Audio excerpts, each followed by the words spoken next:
On the edge of the world's oceans, where the land meets the sea, emerges a creature that seems not of this age, but of a forgotten time. This is the horseshoe crab, a living fossil.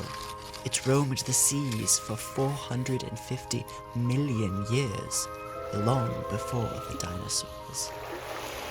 And yet, it is still here. It's not a crab, but kin to spiders, and it's built to endure. Until now.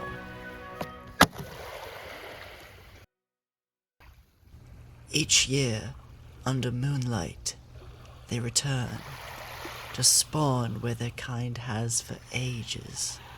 Their eggs nourish the shore, a ritual older than memory. But now, a new predator arrives, not born of nature, but of us.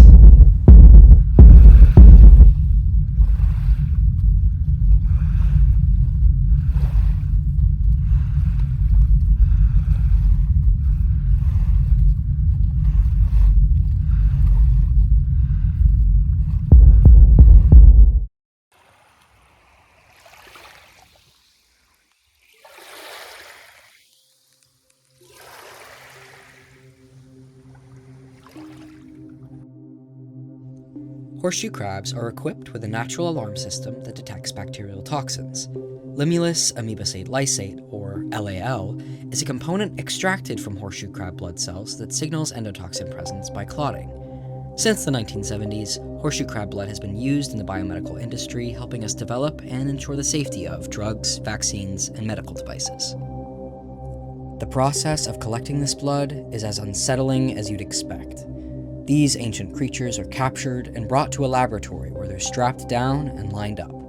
A needle is inserted near their hearts, and their distinct blue blood drips into containers for transport. Over the next 24 to 72 hours, they will be drained of approximately a third of their total blood supply before being dumped back into the ocean. Harm to the horseshoe crab has been so severe, their populations have been shown by a Penn State study in 2009 to have plummeted since 1990.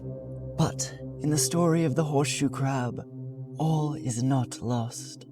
Science, which once brought harm, may now offer a lifeline. In recent years, researchers have developed a remarkable innovation: recombinant factor C, a synthetic version of the horseshoe crab's natural defense, created without harming a single animal. On the left is the LAL cascade, the process used in traditional testing with horseshoe crab blood. It's a chain reaction triggered by endotoxins, but also harmless molecules like beta-glucans found in plant and fungi byproducts. This leads to a slew of false alarms, especially considering beta-glucans are also found in cellulose-based filters commonly used in pharmaceuticals. The cascade relies on a web of biological enzymes, factors C, B, G, each playing a role in activating a murky, ambiguous clotting response. But on the right, the future, recombinant factor C.